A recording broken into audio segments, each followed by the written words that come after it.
Generation of magnetic field B vector, तो B vector तीन तरीके से जनरेट हो सकता है। एक तो जो जमीन से मैग्नेट निकलती है उसके चारों ओर मैग्नेटिक फील्ड होता है, ठीक है। और दूसरा, अगर चार्ज बॉडी मूव कर रही है, if the charge body moves then also B vector can be generated, ठीक है ना। अगर चार्ज बॉडी मूव करती है तब भी आपका बी वेक्टर जनरेट हो सकता है। और तीसरा है आपका बाई चेंजिंग इलेक्ट्रिक फील्ड। तो ये वाला अपन पढ़ेंगे जब हम एम्पियर्स लॉ का मॉडिफिकेशन पढ़ेंगे, कि इलेक्ट्रिक फील्ड के चेंज हो रहा है कहीं पर तो भी मैग्नेटिक फील्ड आपका क्या होगा, जनरेट होगा। तो यहाँ पर जो मैं पढ़ने वाला हूँ वो ये वाला पढ़ने वाले हैं कि चार्ज बॉडी मूव करती है तो कितना फील्ड इंटेंसिटी जनरेट होती है, ठीक है ना, due to movement of charge particle. तो सबसे पहला एक्सप्रेशन जो इसका है वो है कि एक मूविंग चार्ज पार्टिकल कितना मैग्नेटिक फील्ड जनरेट करेगा, ठीक है। तो B vector due to moving charge particle, B vector due to moving charge particle, कि आपका क्यू चार्ज पार्टिकल है, अगर वो मूव कर रहा है तो उससे कितनी फील्ड इंटेंसिटी जनरेट होती है। तो सबको फार्मूला याद है क्या उसका, बताइए एक बार। क्यू चार्ज पार्टिकल की वेलोसिटी वी वेक्टर है, और किसी पी पॉइंट पर जिसका इस क्यू के रिस्पेक्ट में पोजीशन वेक्टर आर वेक्टर है, ठीक है। B vector due to moving charge particle, कोई क्यू चार्ज पार्टिकल है जिसकी वेलोसिटी वी वेक्टर है, ठीक है, और उससे किसी पॉइंट पी पर जिसका पोजीशन वेक्टर उस चार्ज पार्टिकल के रिस्पेक्ट में कितना है, आर वेक्टर है, वहां पर फील्ड इंटेंसिटी कितनी हो जाएगी, BP vector equal to,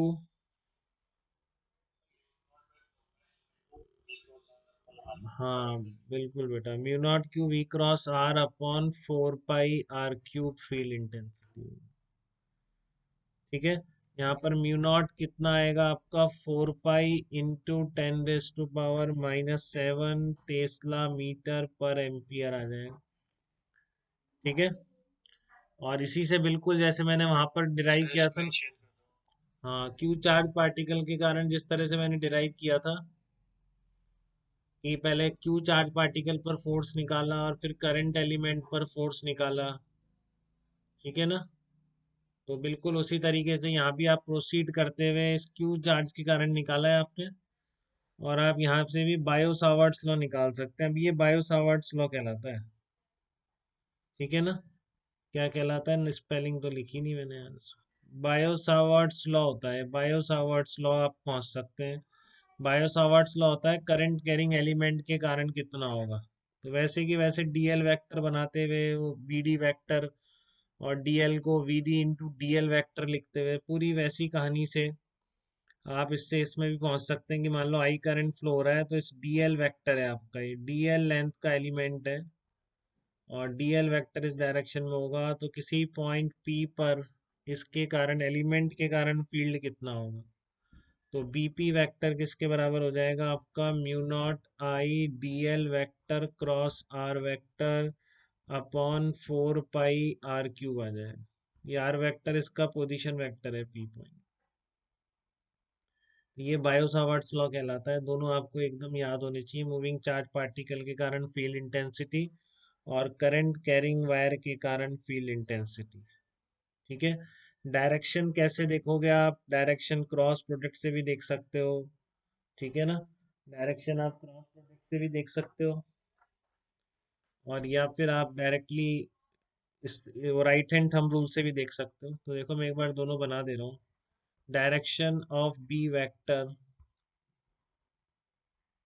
direction of b vector by right hand thumb rule, direction of b vector by right hand thumb rule क्या होगी, direction of B vector by right hand thumb rule कैसे देखोगे आप।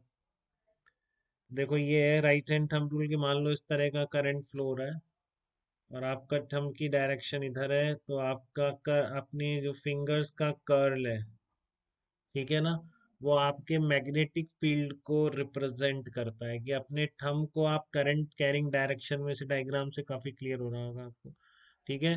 कि आप current carrying direction में अगर अपने इसको ले लो तो जो कर्ल ऑफ फिंगर्स है वो मैग्नेटिक फील्ड को रिप्रेजेंट करता है।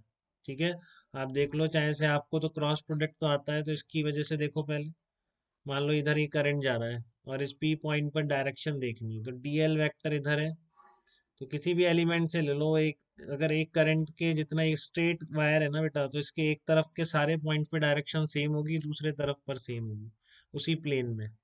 जैसे वायर इस प्लेन में रखा हुआ है, तो आप कैसे देखोगे, कोई भी डीएल वेक्टर ले लो आप इसका, और ये आर वेक्टर होगा आपका, जैसे ये डीएल वेक्टर आर वेक्टर, तो सब जगह देख लो डीएल क्रॉस आर करो, क्या आ रहा है, डीएल क्रॉस आर अंदर की तरफ जा रहा है ना, सब जगह यहाँ पर क्या होगी, फील्ड इंटेंसिटी क्रॉस हो जाएगी। इधर कोई भी पॉइंट लोगे तो क्या करोगे, डीएल वेक्टर ये रहा, आर वेक्टर बनाओ, क्या बनेगा, आर वेक्टर ऐसा बनेगा, तो डीएल क्रॉस आर सबको आता है, डीएल क्रॉस आर किधर आ रहा है, अपवर्ड आ रहा है, तो यहाँ पे सब जगह मैग्नेटिक फील्ड इंटेंसिटी डॉट होगी। ठीक है, दूसरा तरीका क्या है, आपके इस वायर को देखो तो कर फिंगर्स अंदर की तरफ जा रही है कि नहीं, अगर आपने यहाँ पर अंगूठे का थंब को अपने करंट कैरिंग वायर की डायरेक्शन में पॉइंट करा, तो जो कर्ल ऑफ फिंगर्स है, और यहाँ पर कैसे रखोगे, इसमें ऐसे रखोगे, इस साइड के लिए, इस साइड के लिए आपने अंगूठे को इसकी तरफ रखा, तो देखो इस साइड फिंगर्स आ रही, फिंगर्स को उस साइड ले जाओ कि जिस साइड पॉइंट पर आपको निकालना है, और थंब को अपने करंट कैरिंग वायर के अलोंग कर दो, तो जो कर्ल ऑफ फिंगर्स है, ठीक है, वो किसकी डायरेक्शन को रिप्रेजेंट करेगा, फील इंटेंसिटी की डायरेक्शन को रिप्रेजेंट करेगा। दूसरा तरीका क्रॉस प्रोडक्ट से आप हमेशा देख सकते हो। ठीक है, हाँ बताओ बेटा।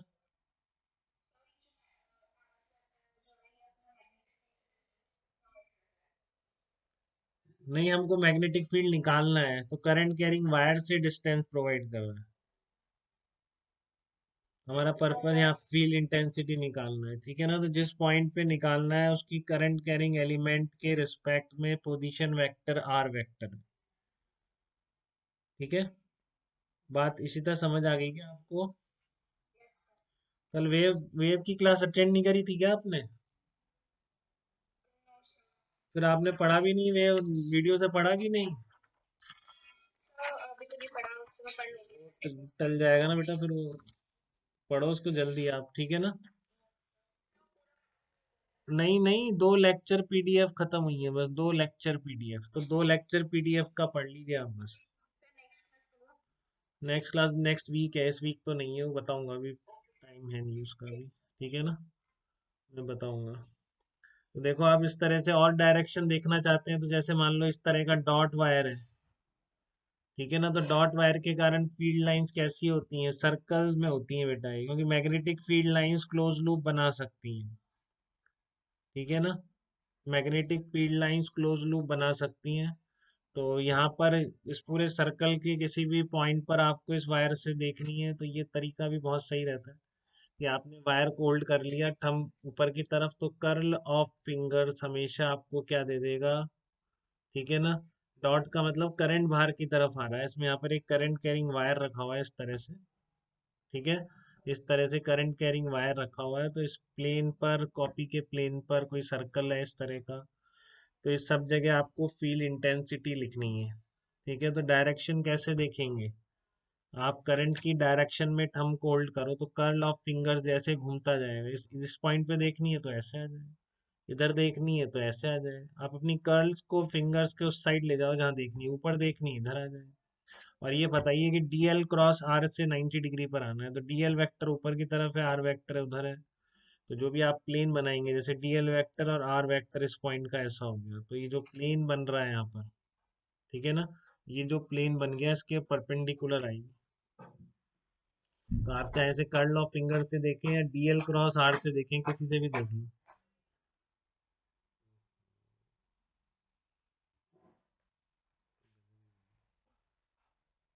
इस तरह की आएगी, और यहाँ पर कितनी आएगी, इस तरह की आएगी, और इधर कितना आएगा आपका, इस तरीके का है, कहीं पे भी निकाल लो, इस तरीके का फील्ड आएगा इस डॉट करंट के कारण। तो किसी को डाउट तो नहीं है बेटा, ये सब समझ पा रहे हैं कि नहीं समझ पाते।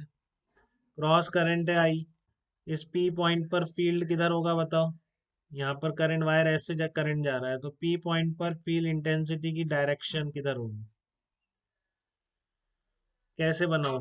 मान लो ऊपर है ये, तो ओपी के परपेंडिकुलर आएगी कि नहीं आएगी, पहले ये क्लियर है आपको? क्योंकि डीएल वेक्टर अंदर की तरफ, आर वेक्टर इधर की तरफ, तो इस प्लेन के तो परपेंडिकुलर आनी है। आपने वायर पकड़ा तो आपकी फिंगर्स किधर जा रही हैं? इस साइड पॉइंट कर रही हैं अंदर की तरफ। आपका थंब है तो फिंगर्स ऐसे जा रही हैं। ठीक है। यहाँ पे डीएल क्रॉस आर से देख लो, डीएल वेक्टर अंदर की तरफ है, आर वेक्टर इधर है, डीएल क्रॉस आर। ठीक है। तो यहाँ पर फील इंटेंसिटी की डायरेक्शन किस तरह आ जाएगी आपकी? इस डायरेक्शन में आ जाएगी। ये आपका बीपी वेक्टर आ जाएगा। ठीक है। तो अगर डॉट जा रहा है इस तरह का, तो यहाँ पर फील्ड कितना होगा इस पॉइंट पर? कैसे देखोगे? इधर देखना है ना, तो बस इस तरह की फीलिंग आ रही है क्या बेटा? इस आर वेक्टर के तो हमेशा परपेंडिकुलर होना है, क्योंकि आई डीएल क्रॉस आर आना है, तो ये आर वेक्टर है इस पॉइंट का। ठीक है। तो डीएल क्रॉस आर से भी देख सकते हो, डीएल क्रॉस आर दोनों इधर ही पॉइंट कर रहे हैं, या इधर से देख लो, कैसे भी देख लो, डीएल क्रॉस आर, या इधर आपका अंगूठा अलोंग द करंट, तो curl of fingers magnetic field की इंटेंसिटी को रिप्रेजेंट करेगा। इस डायरेक्शन में यहाँ पर फील्ड इंटेंसिटी आ जाएगी। तो कोई भी करंट कैरिंग वायर फील्ड कैसे पैदा करता है, इसमें दिक्कत तो नहीं है आपको? ठीक है। तो आप ये समझे, जैसे ये वायर है, तो इस वायर में आप दो एरिया में डिवाइड कर सकते हैं चाहे से, अगर इस प्लेन में ही देखना है आपको। तो इधर सब किसी भी पॉइंट पर एक होगी, इधर किसी भी पॉइंट पर एक होगी। तो आप कैसे करोगे? इस तरह से होल्ड किया, बाहर की तरफ आ रहा है, तो इधर सब जगह फील्ड इंटेंसिटी डॉट है। इधर क्या होगा? इस तरीके से होल्ड किया, अंदर की तरफ जा रहा है। ठीक है। तो यहाँ पर सब तरफ पूरे एरिया में क्रॉस होगी, तो आप ऐसे चाहे से एक्सटेंड करके देख लें, कोई सा भी पॉइंट उधर ले लो, सब जगह डॉट है। कोई सा भी पॉइंट इधर ले लो, सब जगह क्रॉस डायरेक्शन है। ठीक है। और बताऊं, ये आपको इतना समझ में आ गया डायरेक्शन देखना? बताइए, कोई डाउट तो नहीं है इसमें? रिश्ता क्लियर है आपको बेटा ये? बी वेक्टर की एक और दिलो, आप बताओ, देखो मान लो इधर है ये करंट, तो यहाँ पर फील्ड इंटेंसिटी किधर होगी? इस पॉइंट पर, ई पॉइंट पर फील्ड इंटेंसिटी किधर होगी? आई करंट अंदर की तरफ है, इधर अंदर की तरफ है, अंदर जा रहा है। तो यहाँ पर पी पर फील्ड इंटेंसिटी की डायरेक्शन किधर होगी?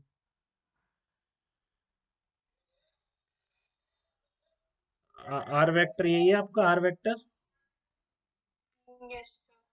तो डीएल क्रॉस आर किधर आएगा? ऐसे देख लो, या फिर आप इसकी इस तरह से ले जाओ, अपने अंदर की तरफ करो, हमको करंट अंदर जा रहा है।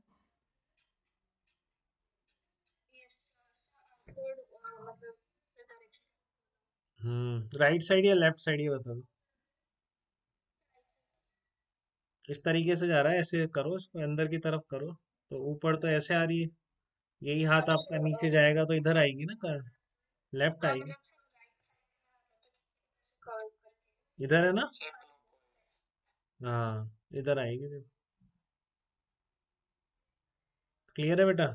डीएल क्रॉस आर से भी देख सकते हैं, डीएल वेक्टर अंदर की तरफ है, आर वेक्टर करंट भी खड़े हो जाओ ना, आई डीएल वेक्टर अंदर की तरफ है, आई डीएल क्रॉस आर इधर ही तो आ रहा है। ठीक है। तो इसका बताओ आप, इसकी किधर होगी? ये ऐसे करंट है, इस पॉइंट पर क्या होगी? डॉट या क्रॉस का तो ध्यान रखो, वो भी सफिशिएंट है हमारे लिए। डॉट या क्रॉस होगी, बताओ। डॉट या क्रॉस में से हो गया, सब कुछ इस प्लेन में रख दिया मैंने। तो पी पॉइंट पर डायरेक्शन किधर होगी? पी पॉइंट पर,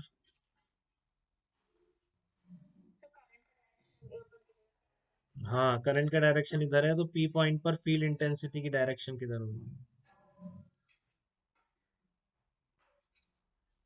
कैसे? हाँ मतलब, हाँ इनवर्ट्स होगी। आपने ऐसे होल्ड किया तो अंदर की तरफ जा रही है फिंगर्स। ठीक है ना? इस प्लेन वाला तो बहुत ही सिंपल है, अंदर की तरफ जा रही है तो क्या हो जाएगी? क्रॉस हो जाएगी। ठीक है ना? इधर किसी भी पॉइंट पर क्या होगी? डॉट होगी। क्योंकि इस तरह से लेंगे, तो आईडीएल क्रॉस आर से देखो, या अपनी थंब को करंट के अलोंग करके कर्ल ऑफ फिंगर्स के अकॉर्डिंगली आपके बी वेक्टर की डायरेक्शन डिसाइड हो जाएगी। क्लियर है एकदम? देखो, किसी बच्चे को बी वेक्टर की डायरेक्शन में तो दिक्कत नहीं है, करंट कैरिंग वायर के कारण। कहीं बाद में बोले सर पता ही नहीं हमें, तो डायरेक्शन कैसे देखते हो? ऐसे तो नहीं बोलेंगे बाद में आप? ठीक है। चलो हम पहला डेरिवेशन देखते हैं, कि जैसे आपने